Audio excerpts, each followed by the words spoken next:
Hello नमस्कार दोस्तों, एक बार फिर से आपका बहुत बहुत स्वागत है हमारे यूट्यूब चैनल आरंभ एजुकेशन पर। और मैं हूं मनीष सरवैया। हमारी जो डेली की एमसीक्यू की जो सीरीज चल रही है उसमें आज एक नया लेक्चर है। और आज हम हर रोज़ की तरह आज भी हम इसमें 5 एमसीक्यू डिटेल में डिस्कस करने वाले हैं। तो बिना किसी देरी के हम अपने पहले क्वेश्चन पर जाते हैं। हमारा पहला क्वेश्चन क्या है, ये देखिए। पहला क्वेश्चन है, Dzukou valley was in news about the incidence of fire there. Okay, Dzukou valley जो है वो न्यूज़ में है और वहाँ पे आग लग गई थी, उस वजह से न्यूज़ में है। स्टेट दैट, तो बताइए, in which among the following border of the two states is it located. तो बताइए कि कौन से दो राज्यों की सीमाओं पर वो स्थित है। ओके, तो हमारा ऑप्शन है त्रिपुरा मिजोरम, मणिपुर नागालैंड, मिजोरम अरुणाचल प्रदेश, आसाम एंड वेस्ट बंगाल। तो बताइए इसमें ये जो जुको वैली है किन दोनों राज्यों की सीमा पर स्थित है। तो इसमें जो हमारा आंसर बनता है दोस्तों वो है बी, मणिपुर और नागालैंड की जो बॉर्डर है वहाँ पे जो जुको वैली जो है वो स्थित है। ओके, अब देखिए दोस्तों, इन न्यूज़ में क्यों थी, क्योंकि जो है यहाँ पे ये जुको वैली में जो है वो आग लग गई थी और जो है नागालैंड के द्वारा इंडियन एयरफोर्स को अनुरोध किया गया था कि आप यहाँ पे आइए और इस आग को बुझाइए। ओके, तो इस वजह से न्यूज़ में थी। अब दो एक और बात मैं बताता हूँ इस वैली के बारे में दोस्तों। जो है इंडियन फॉरेस्ट सर्वे जो है, फॉरेस्ट सर्वे ऑफ इंडिया, उसके द्वारा जो है ये बताए, उसके उसके अनुसार जो है ये वैली अपनी बायोडाइवर्सिटी और अपने सीजनल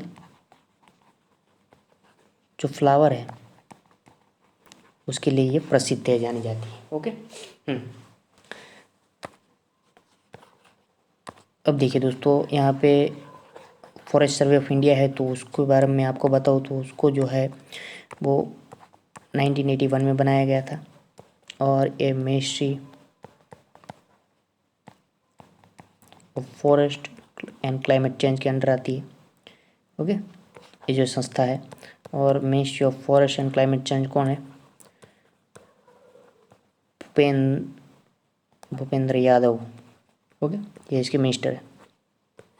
और भूपेंद्र यादव और एक मिनिस्ट्री संभाल रहे हैं, लेबर मिनिस्ट्री भी संभाल रहे हैं। ओके,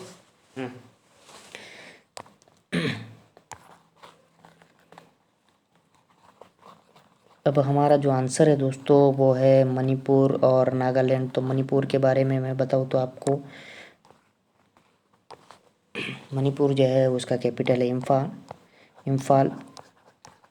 ओके, और वहाँ पे सीएम जो है वो है एन बीरेन सिंह।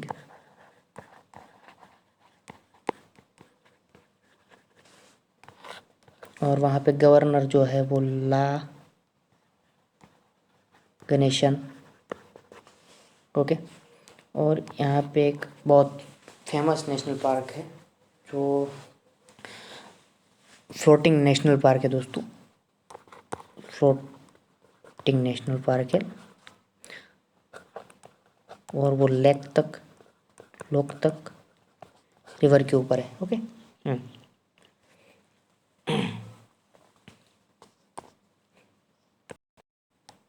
और इसकी एक खास बात, इस नेशनल पार्क की एक खास बात है दोस्तों कि दुनिया का एक लौता ये फ्लोटिंग नेशनल पार्क है। ओके, अब यहाँ पे हमारे ऑप्शन में नागालैंड भी है। तो नागालैंड के बारे में मैं आपको बताऊँ,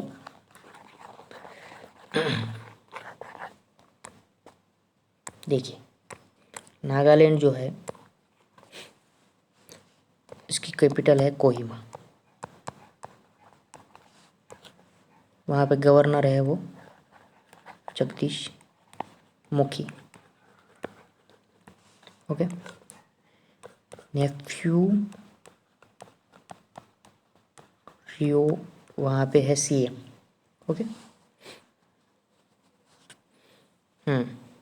और यहाँ पे एक नेशनल पार्क है, उसका नाम है नटांगकी नेशनल पार्क। ओके,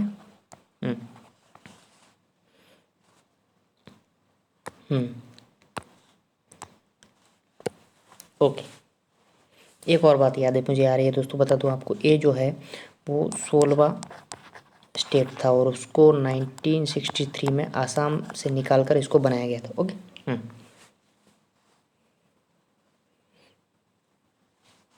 ओके, चलो नेक्स्ट चलते हैं। रिसेंटली 4 जज have been made chief justice by the president. अभी फ़िलहाल जो है 4 जजों को चीफ जस्टिस बनाया गया है। हाई कोर्ट की बात करें, हाई कोर्ट के चीफ जस्टिस बनाए गए। Under which article of the constitution this power has been given to president. कौन से आर्टिकल के तहत प्रेसिडेंट को पावर दी गई है? ओके, तो आर्टिकल हमारा article 217, article 122, article 117, article 324। Okay, तो किसके तहत जो है ये प्रेसिडेंट को पावर है कि वो जो है जज की नियुक्ति कर सकते हैं? तो इसमें जो हमारा आंसर बनता है दोस्तों वो है 217। ओके, 217 में जो है हाई कोर्ट के जज के अपॉइंटमेंट के बारे में बताया गया है। ओके। अब यहाँ पे आर्टिकल 122 है दोस्तों। तो आर्टिकल अभी ये न्यूज़ में क्यों था ये जान लीजिए। अभी जो है कुछ महीने पहले उड़ीसा, फिर तेलंगाना, फिर तमिलनाडु, फिर जम्मू एंड कश्मीर के में जज के चीफ जस्टिस को नियुक्त किया गया है। ओके, नए चीफ जस्टिस को नियुक्त किया गया है, तो इस वजह से न्यूज़ में था। अब देखिए 122 आर्टिकल क्या कहता है? कहता है कि पार्लियामेंट के अंदर जो भी प्रोसीडिंग होगी, कोई भी प्रोसीडिंग होगी, तो वो कोर्ट के अंदर उसको जो है कोर्ट के अंदर उसकी इंक्वायरी नहीं होगी। ओके, पार्लियामेंट के अंदर जो भी कोई प्रोसीडिंग होगी उसकी इंक्वायरी कोर्ट के अंदर नहीं हो सकती। ओके, 122 में लिखे। 117 क्या कहता है? 117 कहता है दोस्तों कि ये तो यहाँ पे फाइनेंशियल बिल के बारे में प्रोविज़न है। ओके। अब यहाँ पे 324 है। तो 324 क्या कहता है? ये इलेक्शन कमीशन के बारे में, और इलेक्शन कमीशन के पास सुपरविज़न करने का, इलेक्शन का, उसको डायरेक्ट करने का, उसके ऊपर कंट्रोल करने का पूरा पावर 324 के तहत इलेक्शन कमीशन को दिया हुआ है। ओके, एक इंडिपेंडेंट बॉडी है दोस्तों, एक इलेक्शन कमीशन ऑफ इंडिया। तो इसमें जो हमारा आंसर बनता है कि जज की अपॉइंटमेंट किसके पावर जो है वो प्रेसिडेंट को कहाँ से मिलती है, तो वो आर्टिकल 217 है। ओके, नेक्स्ट चलते हैं। With respect to history of India the term Kadaisiyar and Adimai refer to. तो ये जो दो शब्द है कटिसियार और अधिमाई, ये किससे संबंधित है? भारत की हिस्ट्री के रिस्पेक्ट में देखें तो the measurement of land, lower caste people working as a slave. जो lower caste people, so called lower caste people working as a slave, मतलब गुलामों के तहत वो काम करता है। और डिफरेंट टाइप ऑफ टैक्सेस, अलग अलग प्रकार के कर। रिलीजियस रिचुअल, धार्मिक परंपराएं। तो ये किससे संबंधित है? दो वर्ड जो है वो किससे संबंधित है दोस्तों, ये बताएं। तो इसमें जो हमारा आंसर बनता है वो है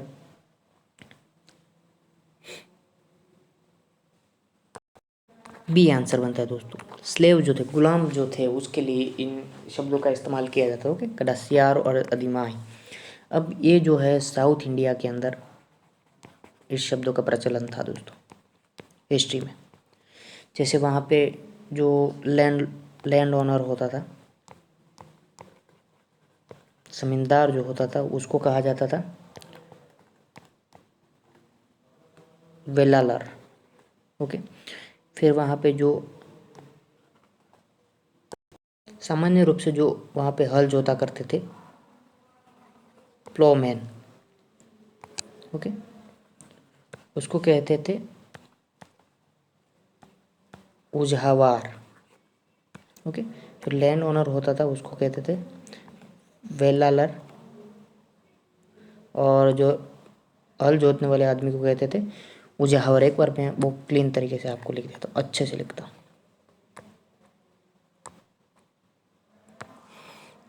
जो लैंड ओनर वहाँ होता था उसको कहते थे पे लर, और जो वहाँ पे हल जोतने वाले आदमी को कहते थे उजहवार। ओके, साउथ इंडिया के अंदर ये शब्द प्रचलित थे। ओके, फिर ये जो यहाँ पे कटसियार और अदमाई बताए वो इसके लिए इस्तेमाल किए जाते थे, वह जो वर्किंग क्लास था, जो गुलाम जो थे उसके लिए।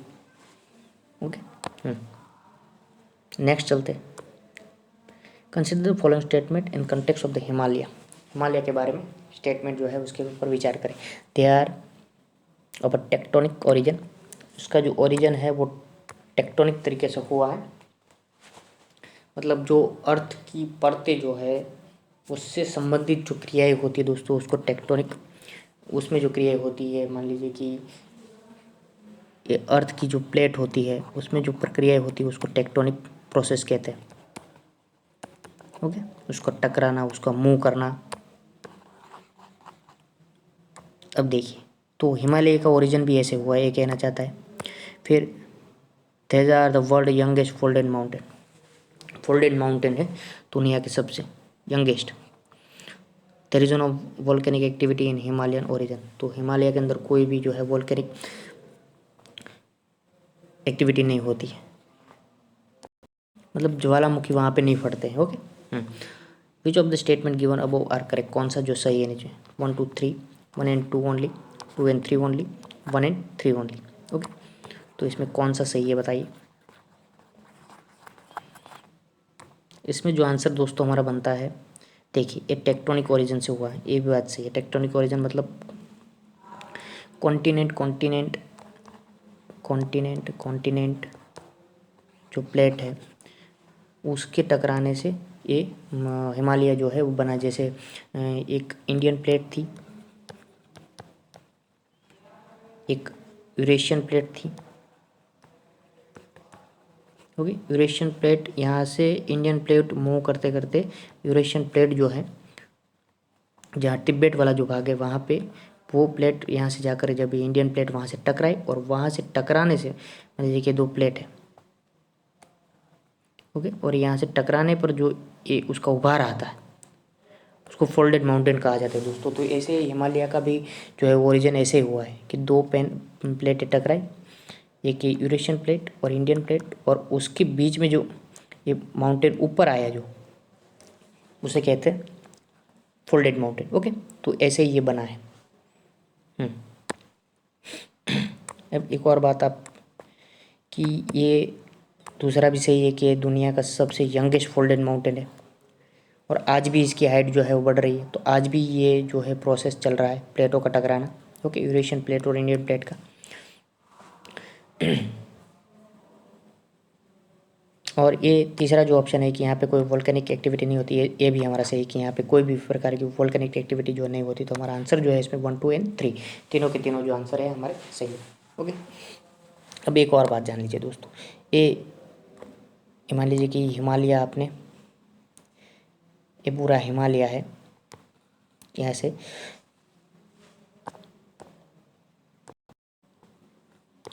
ओके, तो इसको मिटा देता हूँ।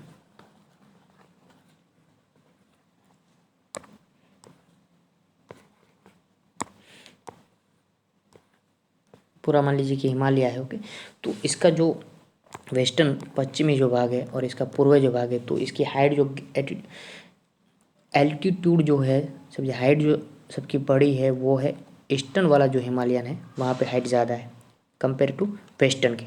ओके, ये भी बात एक याद रखिएगा। और जो दुनिया की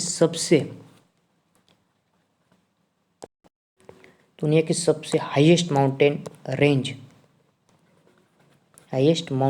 जो है वो कौन है, हिमालय की माउंटेन रेंज जो है वो है सबसे highest mountain range. Okay, mountain के बारे में बात नहीं कर रहे दोस्तों, माउंटेन रेंज के बारे में बात कर रहे हैं। ओके, तो पर्वतों की श्रृंखला के बारे में कर रहा है कि हाईएस्ट जो है पर्वतों की श्रृंखला वो हिमालय की जो श्रृंखला है वो है हाईएस्ट। अगर आप माउंटेन की बात करें तो वो है ये एवरेस्ट माउंटेन। ओके, ये दुनिया का सबसे हाईएस्ट माउंटेन है। तो इसमें हमारे तीनों के तीनों आंसर सही है। नेक्स्ट चलते हैं।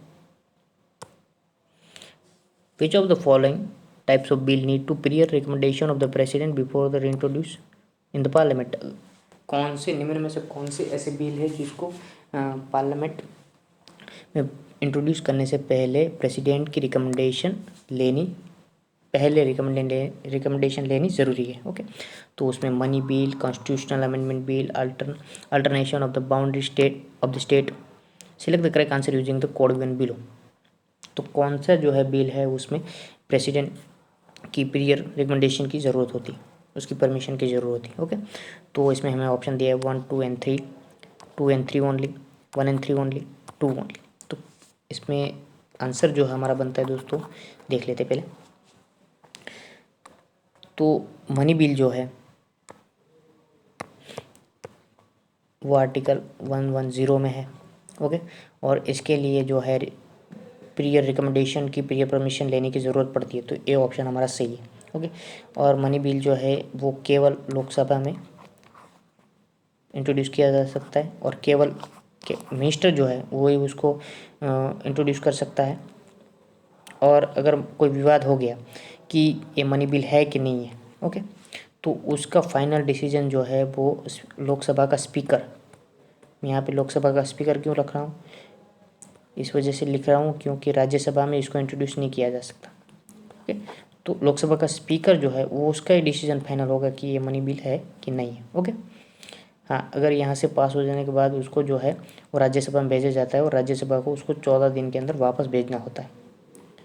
इसके ऊपर वो कोई रिकमेंडेशन दे सकती है या तो नहीं भी दे सकती, और ये लोकसभा को मानना हो, अगर मानना होगा तो मानेगा, और कोई कंपलसरी बाइंडिंग नहीं है उसके ऊपर। Okay,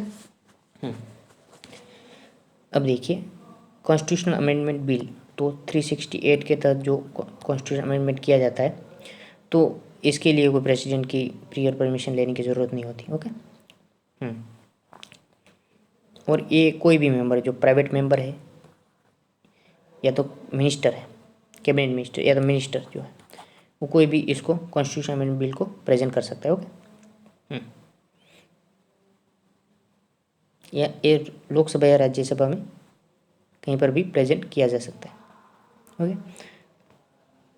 alteration of the boundary of the state, अगर राज्यों की बाउंड्री जो है चेंज करना है, आर्टिकल 3 में लिखा हुआ है जैसे, उसके हिसाब से अगर चेंज करना है तो इसके लिए ज़रूर पड़ती है प्रेसिडेंट की प्रियर परमिशन की। ओके, तो इसमें जो हमारा 1 एंड 3 ओनली, सी एंड इसमें सही आंसर हमारा बनता है। ओके, ये देखिए दोस्तों, ये प्रियर परमिशन लेने की ज़रूरत यहाँ पे क्यों रखी गई, ऐसा प्रावधान क्यों किया गया कि ये जो है जितने भी जहाँ भी ये लिखा हुआ है कि प्रेसिडेंट की प्रियर परमिशन लेनी ज़रूरी है, वो जो है वो प्रावधान जो है वो फेडरलिज्म जो है, संघीय ढांचा जो है देश का, उसको अफेक्ट करता होगा। ऐसे जितने भी प्रावधान मैं अभी दिखाऊंगा आपके कौन से ऐसे प्रावधान है जो अफेक्ट करता है, तो उसलिए फेडरलिज्म स्ट्रक्चर को अफेक्ट ना करे, तो इसके लिए जो है ऐसे प्रावधान रखे गए। ओके, अब देखिए आर्टिकल, इसमें जो हमारा आंसर एक बार फिर से मैं आपको, ए सी हमारा आंसर। आर्टिकल 3, जैसे आर्टिकल 3 में क्या है कि स्टेट जो है उसकी आप उसका नाम बदल सकते हैं, आप उसकी बाउंड्री चेंज कर सकते हैं, आप उसका एरिया चेंज कर सकते हैं, नया स्टेट भी बना सकते हैं। ओके, तो आर्टिकल 3 में अगर आर्टिकल 3 के हिसाब से अगर कोई बिल लाना है तो इसमें प्रियर परमिशन लेना पड़ेगा। और आर्टिकल 110 जो है मनी बिल, उसके लिए ज़रूर पड़ेगी। आर्टिकल 107 जो है फाइनेंशियल बिल, उनके लिए भी जो है प्रियर परमिशन की रिक्वायरमेंट है। ओके, फिर आर्टिकल 1304 जो है उसमें क्या है, आर्टिकल 304 कहता है कि जो स्टेट के पास राइट है कि स्टेट ट्रेड के ऊपर रिस्ट्रिक्शन लगा सकती है। अपने राज्य के अंदर राज्य की विधानसभा के पास पावर है कि वो राज्य के अंदर जो ट्रेड हो रहा है उसके ऊपर वो रिस्ट्रिक्शन लगा सकती है। तो अगर ऐसी रिस्ट्रिक्शन लगानी हो आर्टिकल 304 के तहत, तो भी स्टेट को जो है प्रियर परमिशन लेनी पड़ेगी प्रेसिडेंट की। ओके, अब मैं बताऊँ दोस्तों, 274 एक आर्टिकल है, इसमें क्या है, इसमें जो है वो टैक्सेशन सिस्टम जो है भारत की, ओके, और उसमें अगर कोई बदलाव करना है, ओके, उसमें अगर कोई चेंज करना है और जो राज्य से वो अफेक्ट करता है, तो इसके लिए भी प्रियर परमिशन लेनी होगी। अब एक और आर्टिकल है 113, 113 आर्टिकल। ओके, तो आपको अगर कोई ग्रांट अगर आप डिमांड करते हैं तो आप बिना प्रियर परमिशन, प्रेसिडेंट की परमिशन के बगैर आप जो है वो ये डिमांड नहीं कर सकते ग्रांट की। ओके, इसमें आपने सारे आर्टिकल देखे होंगे, आर्टिकल 3, 101, 110, 117, 304, 274 और 113। दोस्तों इस सारे के सारे आर्टिकल जो है वो संघीय ढांचे को जो है अफेक्ट करते हैं। एक आपने नोटिस किया होगा इसमें।